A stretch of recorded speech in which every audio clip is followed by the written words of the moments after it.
En 1869, 10 hommes entreprennent l'exploration du dernier territoire inconnu d'Amérique.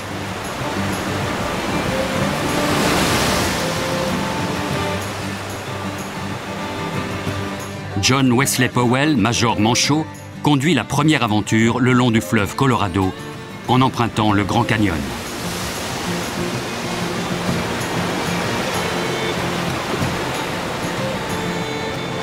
Déterminé à laisser sa trace en tant que scientifique et explorateur, il est prêt à tout risquer pour y parvenir. 3 mois plus tard, seuls 6 hommes et 2 bateaux parviennent de l'autre côté. Leur voyage, commencé comme une quête scientifique, s'est terminé en une lutte épique.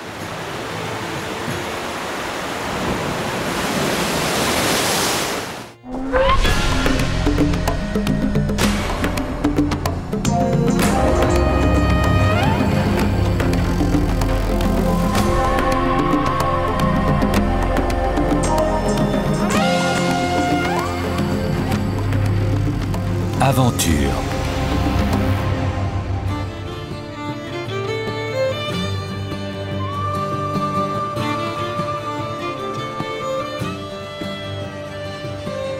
Mai 1869. Un professeur d'université de l'Illinois se dirige vers l'ouest.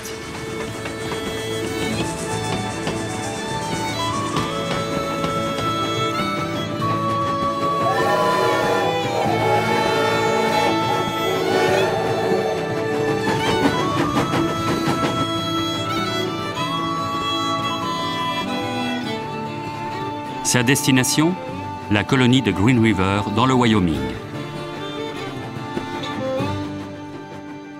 John Wesley Powell est un vétéran de la guerre civile. Il ne tient pas en place et aspire à une nouvelle carrière en tant que scientifique et explorateur.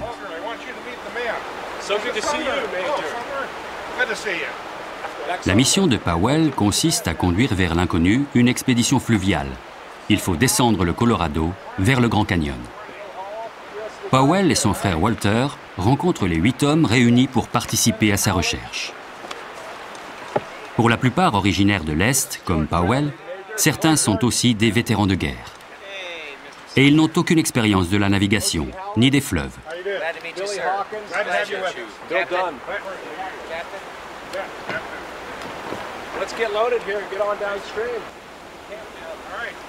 Chaque homme a accepté de ne pas être payé, et Powell possède quelques maigres $2000 pour couvrir tout le périple.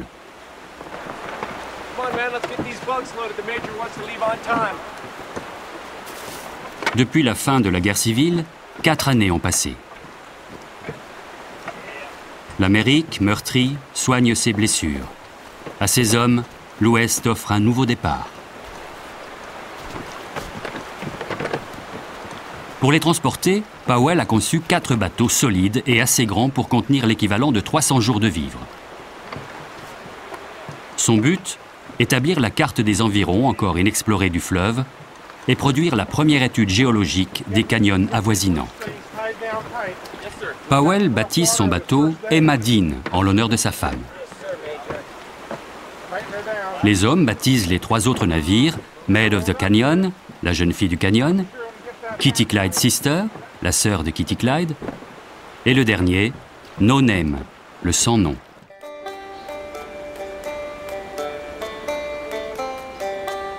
Men ready to go? We've got a long journey here. Might be dangerous. 10 hommes se mettent en route par une calme matinée de mai. Ils n'ont aucune certitude, sauf celle d'être libres.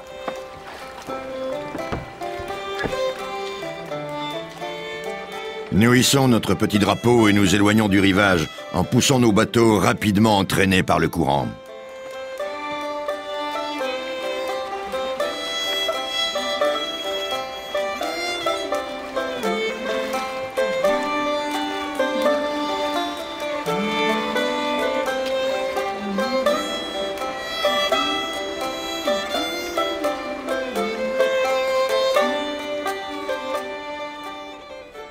C'est le début désinvolte d'une odyssée qui mettra le courage de tous à l'épreuve. Un voyage dont l'apogée se situe dans le Grand Canyon et qui demande du courage.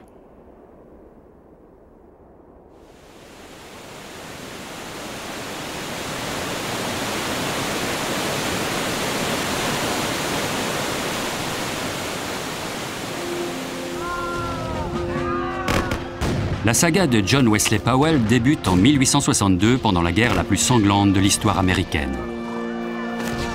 La guerre civile oppose les forces nordistes de l'Union aux forces sudistes des Confédérés. Le 6 avril, pendant la bataille de Shiloh dans le Tennessee, Powell, un instituteur de 28 ans, conduit une division nordiste. Il est atteint par une balle alors qu'il lève le bras pour donner l'ordre de faire feu.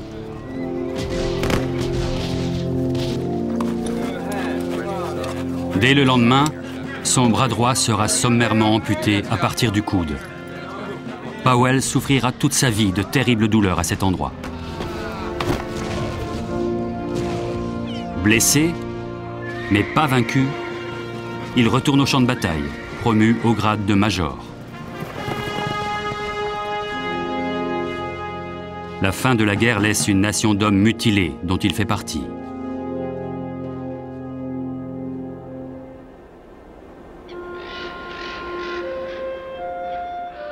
Il se rend à l'ouest pour chercher un réconfort dans la nature. En 1867, il se lance dans une carrière de guide d'expédition scientifique. Géologue autodidacte, il voit là un moyen de se faire un nom.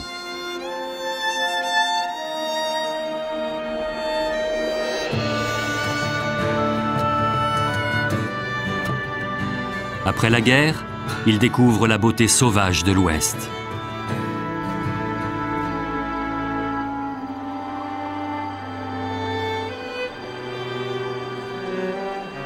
Quand on a été cloué par ses blessures sur un lit d'hôpital, parmi d'autres blessés gémissant sous la torture du couteau ou de la sonde, quel monde ne découvre-t-on pas une fois dehors, à l'air libre?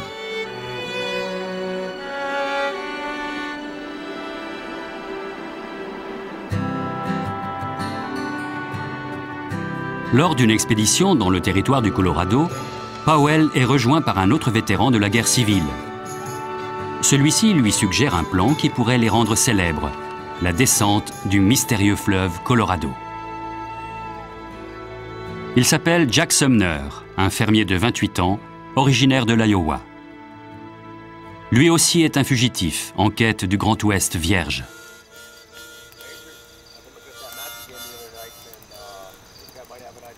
Sumner revendiquera toujours comme sienne l'idée de la descente du Colorado. Le major voulait que je l'accompagne l'été suivant dans les Badlands du Dakota en expédition géologique. J'ai décliné son offre, mais lui ai proposé en revanche l'exploration du Colorado à l'ouest.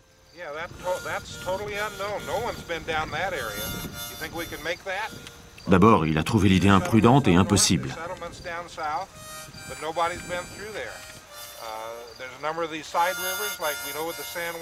Après de nombreuses discussions à n'en plus finir autour du feu de camp, j'ai eu raison de lui.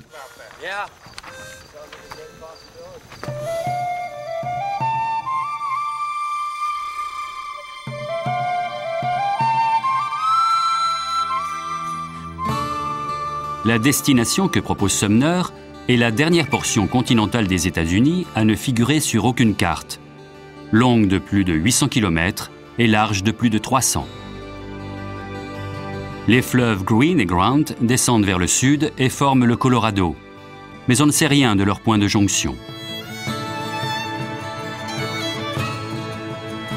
Il existe une section inconnue du Colorado qui traverse l'Utah et descend vers l'Arizona.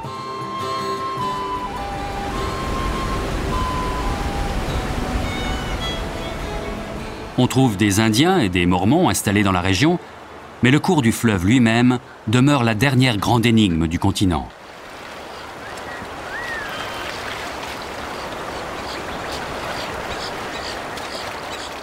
Devant eux, des rapides inconnus peuvent apparaître au moindre détour du fleuve.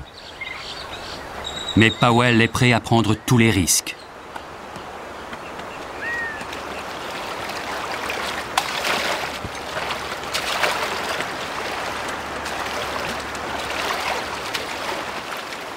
Pour l'heure, la descente se poursuit tranquillement et le Green River du Wyoming leur donne le temps de s'habituer à leurs étranges et lourds bateaux.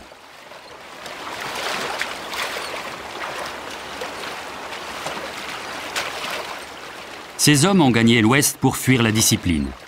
L'ironie veut qu'ils se retrouvent sous l'autorité absolue d'un homme qui les entraîne dans un no man's land. Mais le plus sévère des maîtres est le fleuve lui-même.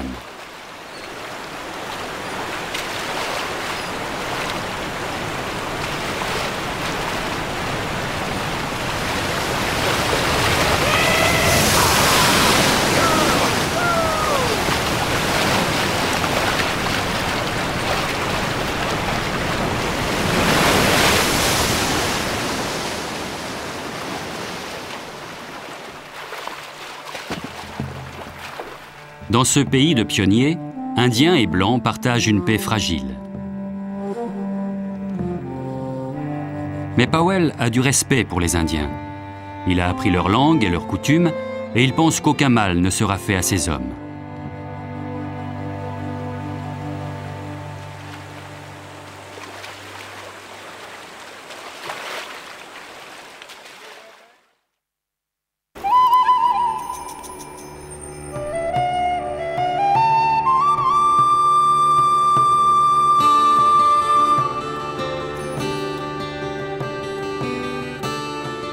La première semaine, les bateaux ont progressé à une moyenne de 17 km par jour, des colonies de Green River à la frontière de l'Utah. L'expédition entre maintenant dans la zone inconnue du fleuve. D'après les légendes indiennes, l'eau vive est devant eux. Et les légendes disent vrai, nous rapporte Jack Sumner. Les parois étaient moins hautes, d'aspect plus lisse, et le courant s'apaisa jusqu'à presque disparaître. Nous avancions sur l'eau calme avec un vague sentiment de difficulté imminente, et cela pendant environ 3 km, lorsqu'au détour d'un virage abrupt, nous vîmes la première chute.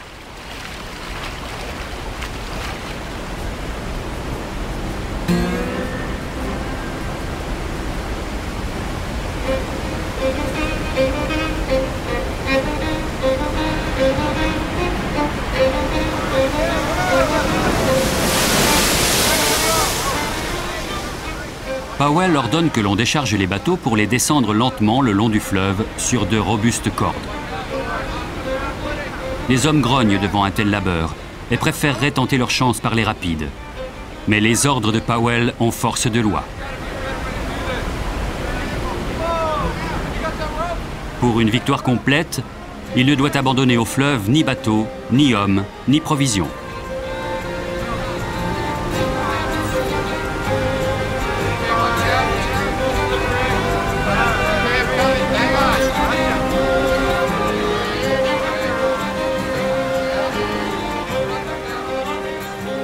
Cette première épreuve est franchie.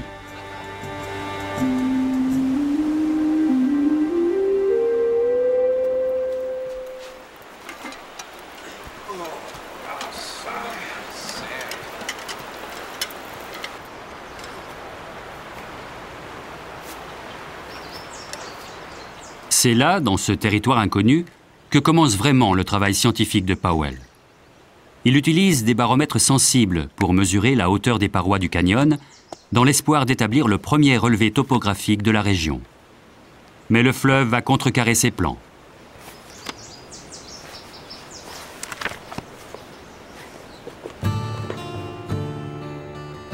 Deux semaines après avoir quitté la colonie de Green River, le 8 juin 1869, l'expédition atteint le canyon de Lodore, ainsi nommé par Andy Hall, un des hommes âgés de 18 ans, en souvenir d'un poème sinistre.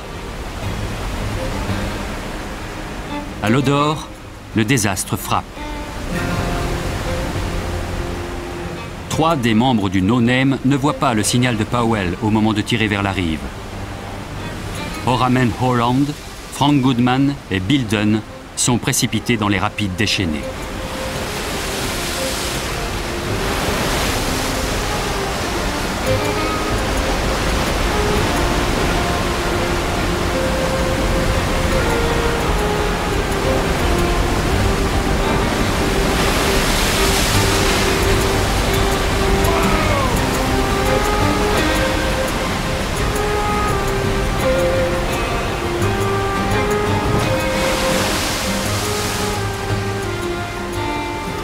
Leur bateau s'écrase sur les rochers.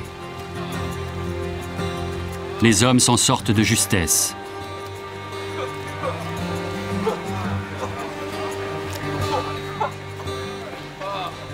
Les baromètres de Powell étaient à bord du bateau écrasé. Sans eux, sa mission scientifique est vouée à l'échec.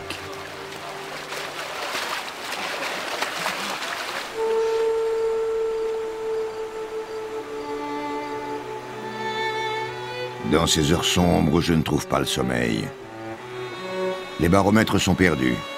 Il y a une possibilité qu'ils soient encore dans la cabine, restés sur le rocher. Mais comment les atteindre ?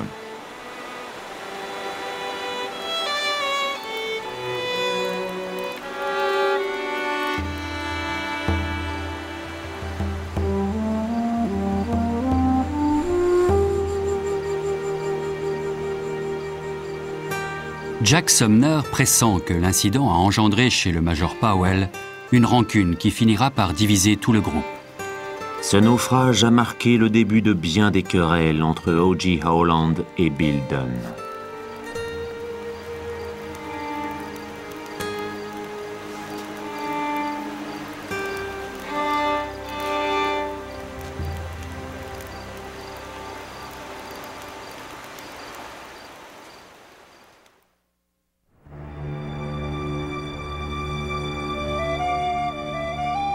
Le lendemain matin, au risque de sa vie, Jack Sumner s'approche de l'épave du No Name, au milieu des rochers, à bord du Emma Dean.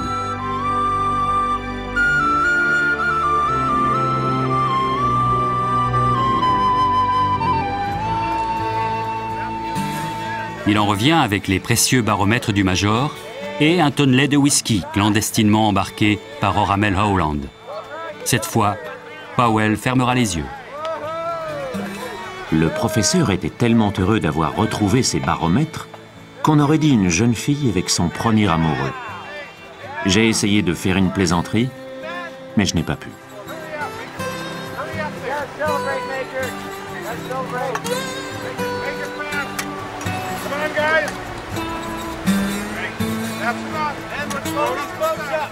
Après avoir bu à la ronde une bonne rasade de whisky, il a été convenu que chacun passerait le reste de la journée à sa convenance. Les festivités sont de courte durée. Le canyon de l'Odor est un rapide d'environ 50 km, bordé de rochers déchiquetés. George Bradley consigne ses craintes et son mécontentement face à Powell. Le rapide est continu et ne s'améliore pas. Ce soir, là où nous sommes, il rugit et bouillonne comme une bête sauvage. Cela ne me regarde pas, mais si nous échouons, ce sera par manque de jugement. Et si nous réussissons, ce sera grâce à une chance insolente, sûrement pas grâce à un jugement correct.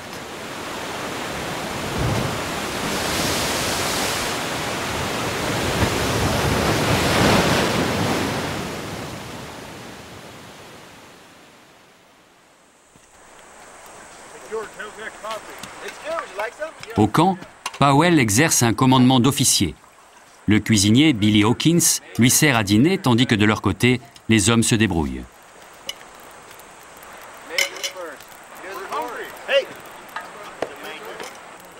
Ces hommes qui avaient gagné l'Ouest pour fuir une telle autorité s'indignent d'un tel comportement.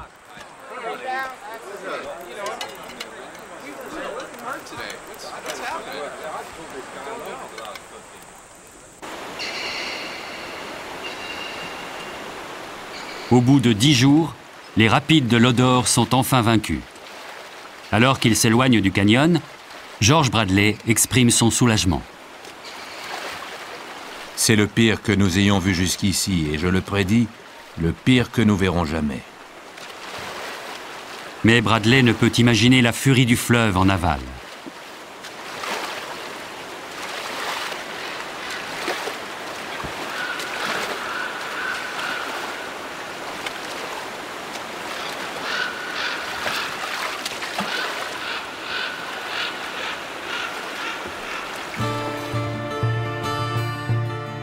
Le 28 juin 1869, ils atteignent la vallée de Uintah, dans l'Utah, à près de 50 km d'un comptoir indien.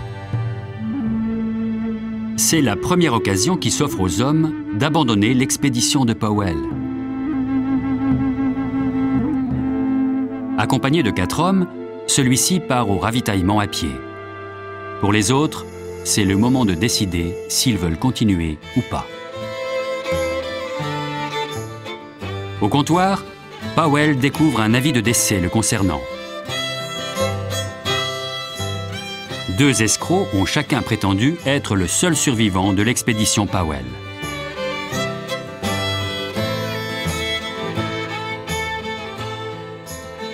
Powell riposte en envoyant une dépêche au Chicago Tribune pour assurer à la nation qu'il est bel et bien vivant. Il fait publier une copie de son journal. Il vise la célébrité, bien que son voyage ait à peine commencé.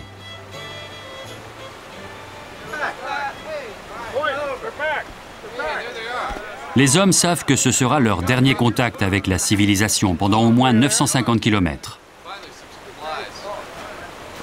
Frank Goodman, qui a failli se noyer dans le No Name, décide de quitter l'expédition.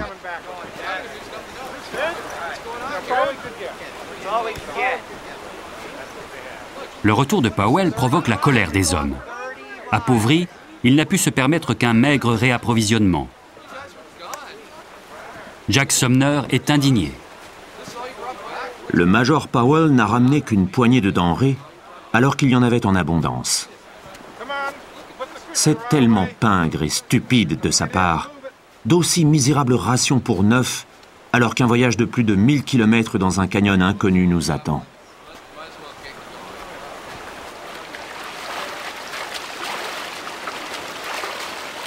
Sumner a raison. Au fil des jours, les hommes connaîtront la menace grandissante de la faim, en plus des douleurs du voyage.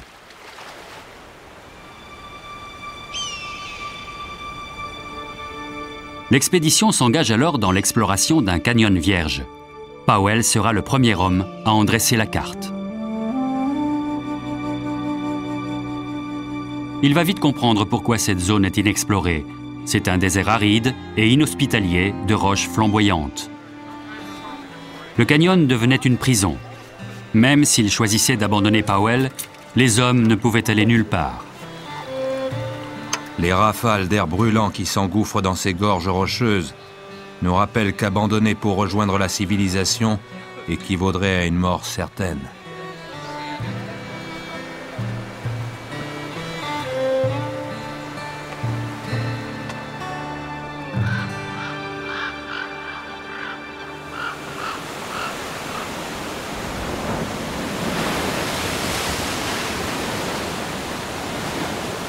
Les hommes craignent pour leur vie, mais ils poursuivent avec une sombre détermination.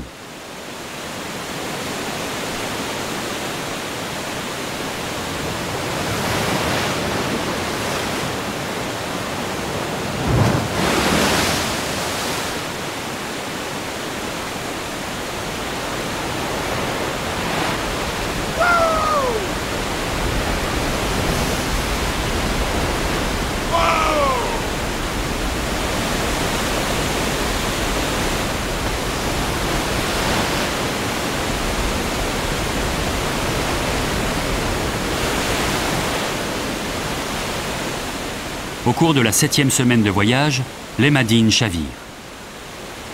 Powell, incapable d'en récupérer le contrôle, regagne la rive à la nage et sauve sa vie. Il perdra un baromètre et 2 fusils.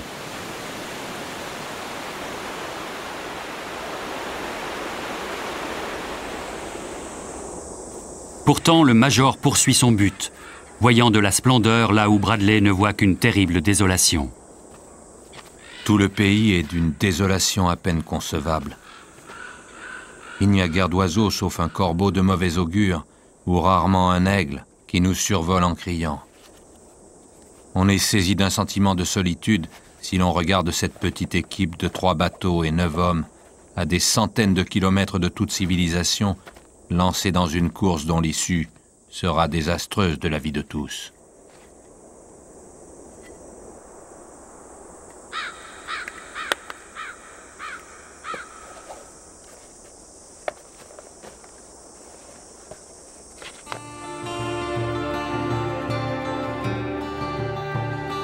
Puis, le 16 juillet 1869, ils arrivent à l'orée de ce mystérieux espace vierge sur la carte de l'Amérique. Powell et sa troupe découvrent le point de jonction des 3 fleuves, le Green, le Grand et le Colorado, dans l'Utah.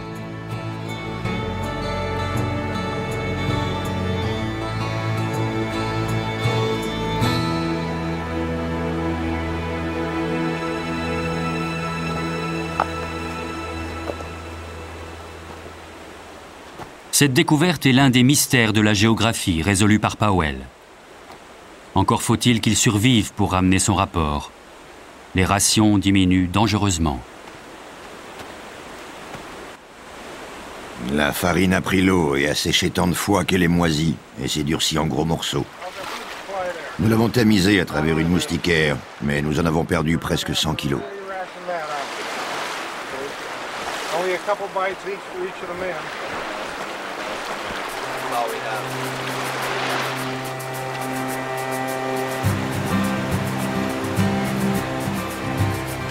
Il ne s'accorde que 4 jours de travail scientifique, puis donne l'ordre de reprendre la route. Maintenant, c'est la course contre la montre.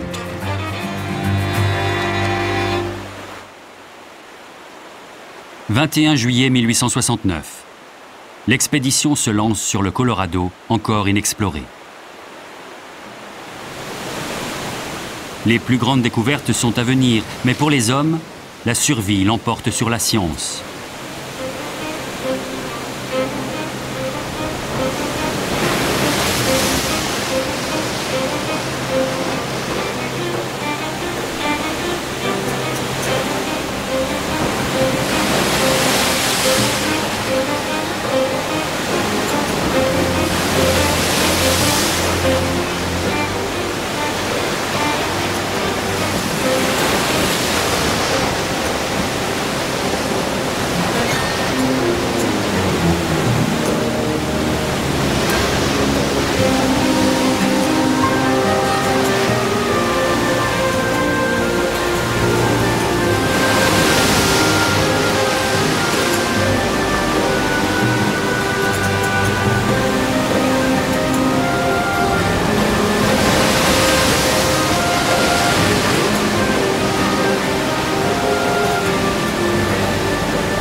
La lutte contre les rapides déchaînés les ralentit. En une semaine, ils ne progresseront que de 40 km, moins de 6 km par jour. Ils savent tous que la prochaine colonie ne se trouve pas avant 800 km.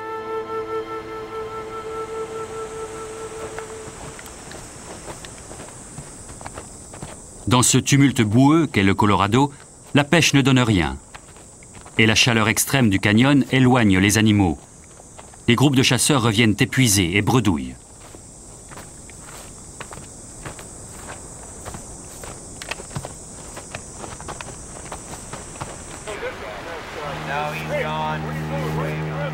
Tandis que Powell est parti en exploration, une dispute éclate. Les hommes sont exaspérés, poussés à bout par Walter, le frère instable du major.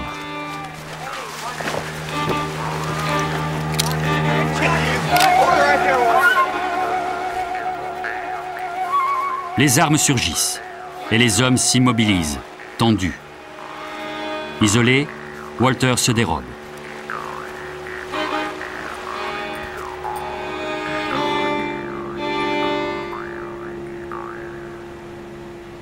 L'incident aurait pu tourner à la mutinerie et le voyage est loin d'être terminé.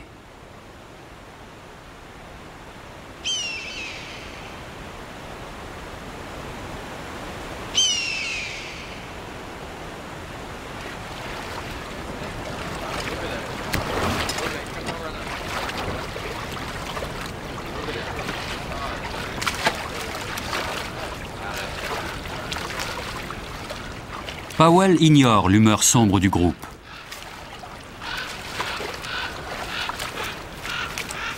Alors qu'il traverse le territoire encore inexploré de l'Arizona, il s'absorbe dans l'admiration d'un paysage dont il est le premier scientifique à découvrir la splendeur.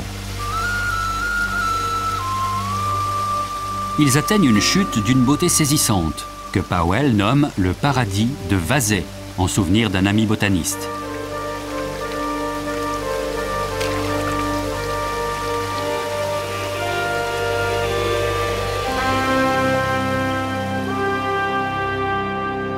Au détour de chaque coude du fleuve, des rapides menaçants révèlent aussi une beauté inimaginable.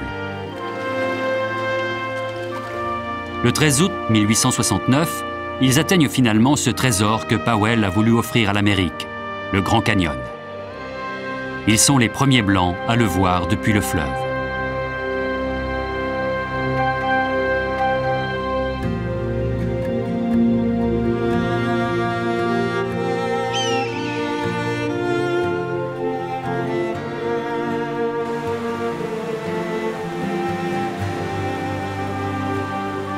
Voilà plus de 300 ans, les Espagnols, perchés au bord du canyon, avaient déclaré le gouffre infranchissable.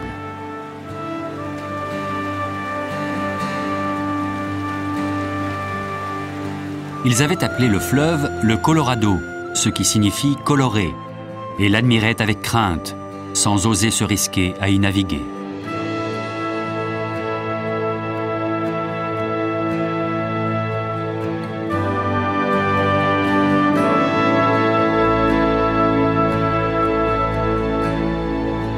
Et voilà que 3 navires de bois chargés de 9 hommes éreintés et en loques faisaient face au puissant fleuve du Grand Canyon.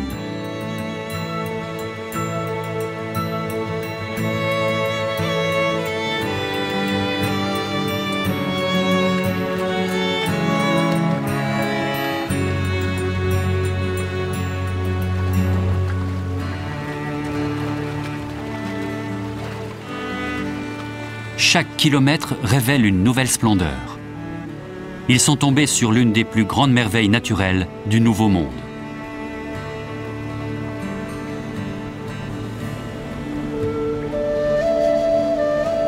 Maintenant, le paysage est grandiose.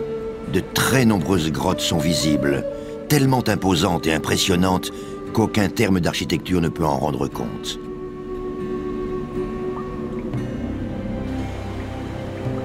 Seul Powell est à même de percevoir la majesté de l'instant. Ces hommes, eux, ne voient dans le Grand Canyon qu'un paysage désolé et sans espoir. Cette partie du canyon est sans doute le pire trou d'Amérique, si ce n'est du monde. Les rochers noirs et sinistres vident l'homme de toute son énergie. Trempé jusqu'aux os, on s'épuise à travailler dur, ce qui bien sûr n'arrange rien.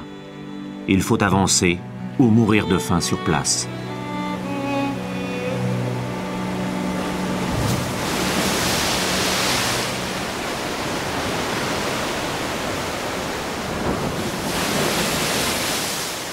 Ils descendent au cœur du canyon.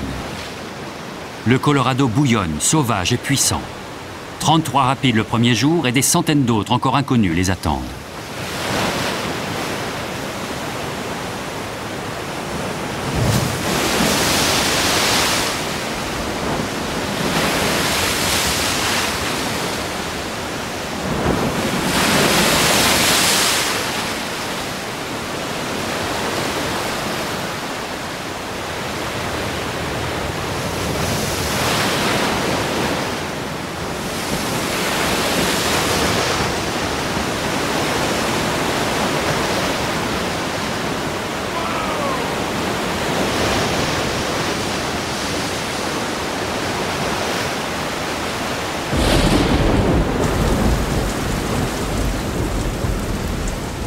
Dans le canyon béant, on ne peut s'abriter nulle part des soudains orages d'une violence implacable. Ce soir, nous avons eu un terrible orage. La pluie tombait à torrents et les coups de tonnerre résonnaient en écho dans le canyon, d'un rocher à l'autre. Une musique folle pour que dansent les éclairs.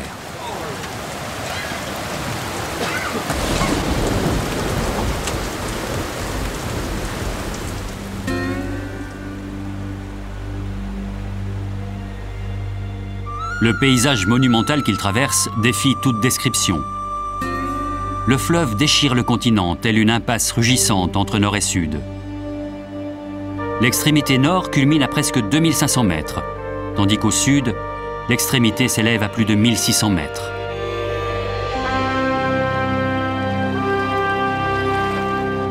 Pour Powell, la géologie du Grand Canyon peut se lire comme un gâteau en couches superposées.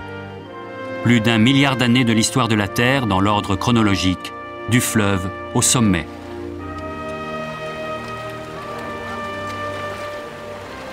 Powell est fasciné. Il veut s'arrêter pour étudier le canyon, mais ses hommes sont épuisés, affamés et proches de la mutinerie. Ils n'ont plus qu'un seul sac de farine. Les hommes sont inquiets, désorientés, très impatients d'avancer. Si le major ne réagit pas bientôt, je crains les conséquences. Mais il est satisfait et semble penser que des biscuits de farine moisie, aigres et quelques pommes séchées suffisent à nourrir un travailleur.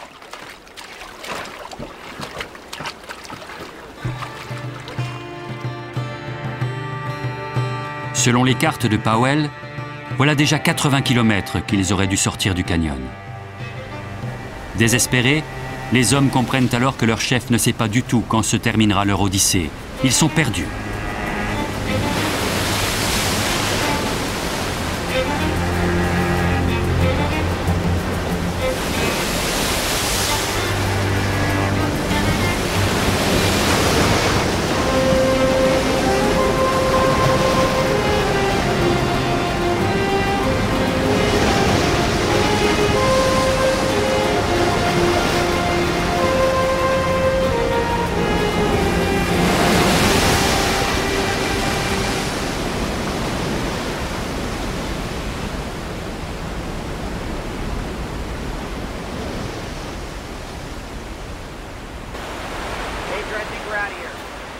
Le 27 août 1869, l'expédition rencontre ce que tous s'accordent à reconnaître comme le pire des rapides qu'ils aient jamais vu. Ils passent une demi-journée à l'étudier sans trouver le moyen de le descendre.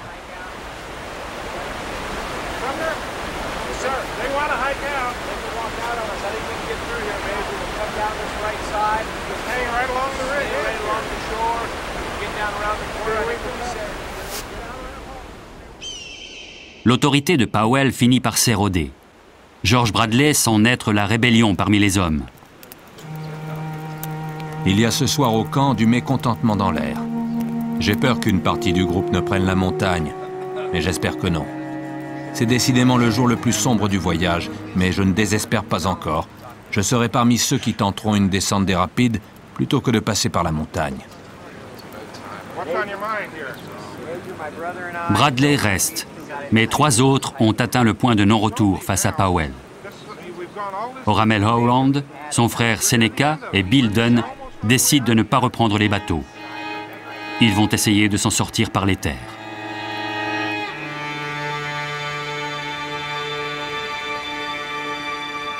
Les cartes de Powell font état d'une colonie mormon à 120 km de là.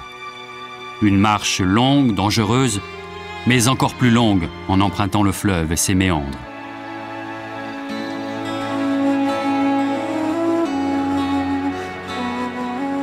Powell doit décider s'il laisse partir les hommes ou s'il dissout l'expédition et se joint à eux.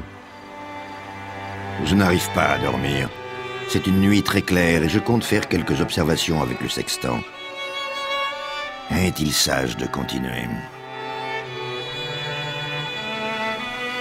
Mais abandonner l'exploration est au-dessus de mes forces et je suis déterminé à continuer.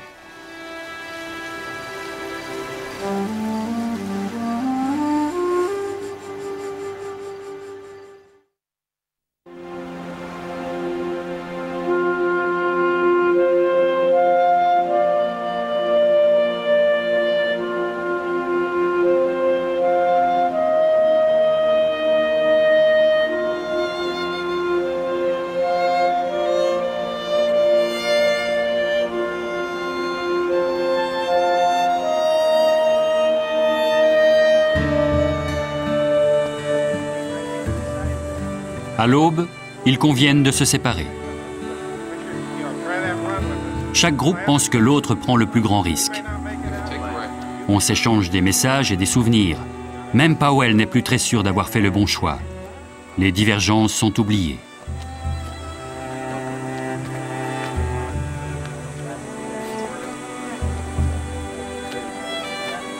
Que ce soit par le fleuve ou par les terres, les chances de survie sont très minces.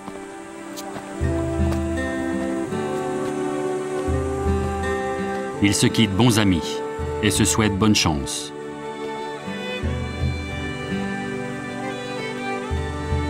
Ils appelleront l'endroit le rapide de la séparation.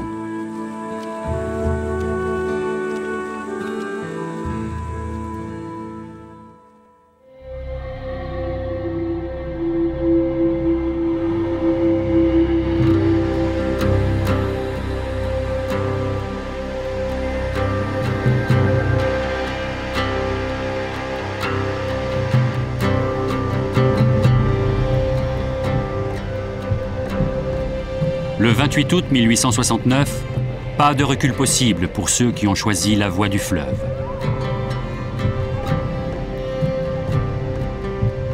Ils rassemblent ce qui leur reste de force et de courage.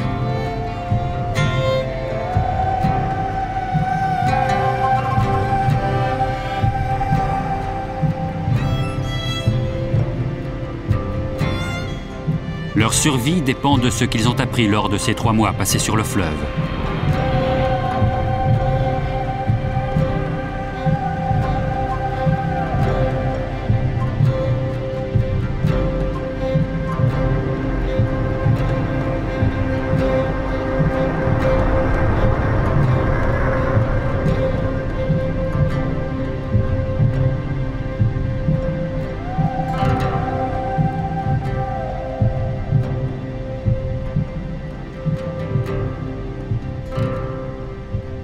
Ils émergent des derniers rapides, triomphants.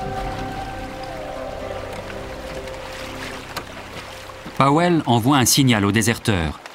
Il espère les faire changer d'avis et les voir rejoindre l'expédition.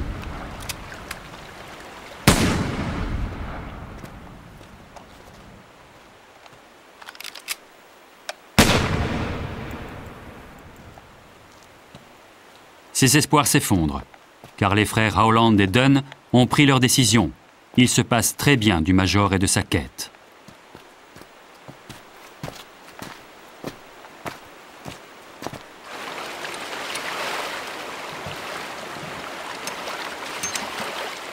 Le fleuve avance vers le nord-ouest, puis se calme enfin, toute fureur épuisée.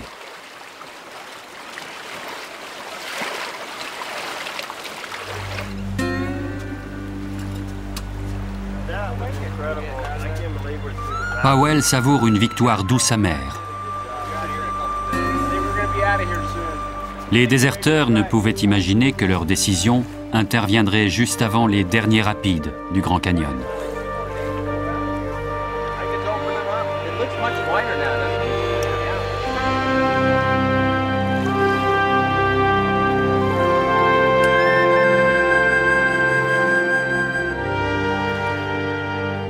Le 30 août 1869, après plus de 1500 km et 99 jours, s'achève le voyage. Muets d'étonnement, ils découvrent face à eux des hommes en train de pêcher. Ils ont atteint l'autre côté.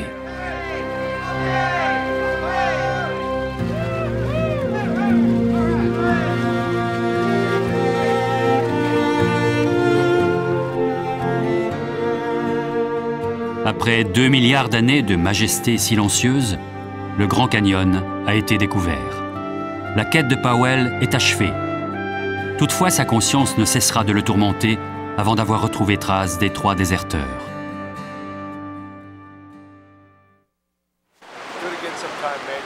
Le 1er septembre 1869, les 6 hommes se séparent et ne se reverront jamais.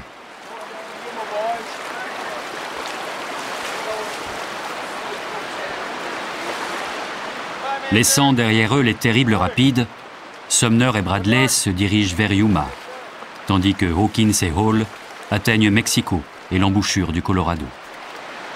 Après l'aventure du fleuve, l'état de santé de Walter Powell empire et bientôt il sera incapable de travailler.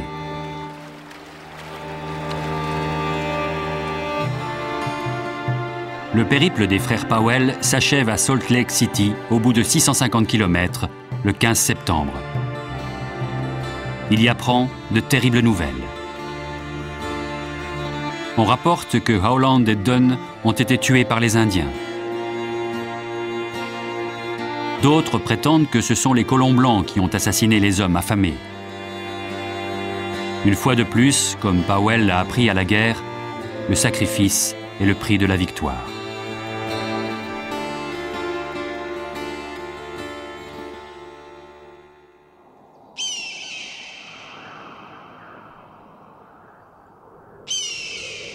Cette aventure a changé sa vie. Il retourne dans l'Est avec son rapport, celui d'un spectacle inimaginable, le Grand Canyon, qu'il souhaite continuer d'explorer. Powell consacre le reste de sa vie au Grand Canyon afin qu'il soit protégé comme un trésor américain. Il est récompensé pour sa réussite et en 1902, avant sa mort, le professeur Manchot de l'Illinois devient l'un des scientifiques les plus respectés d'Amérique.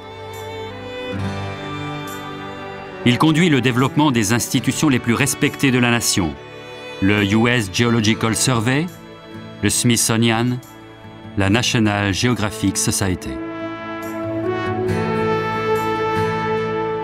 En comblant l'espace vierge de la carte par une merveille de la nature, John Wesley Powell laisse un héritage éternel d'eau rugissante et de pierres silencieuses.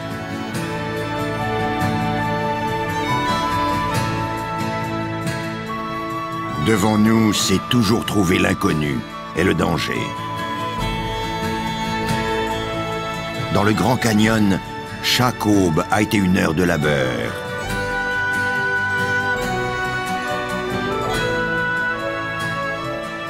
Maintenant, le danger est passé. Et la tristesse a disparu. Notre joie devient extase.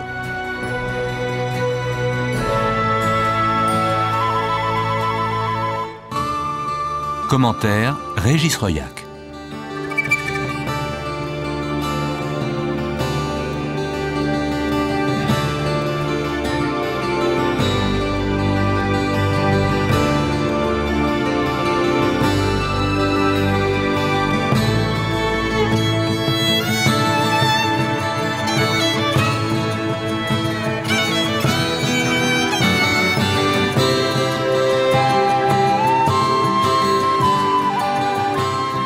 Version française, Studio Midi 5.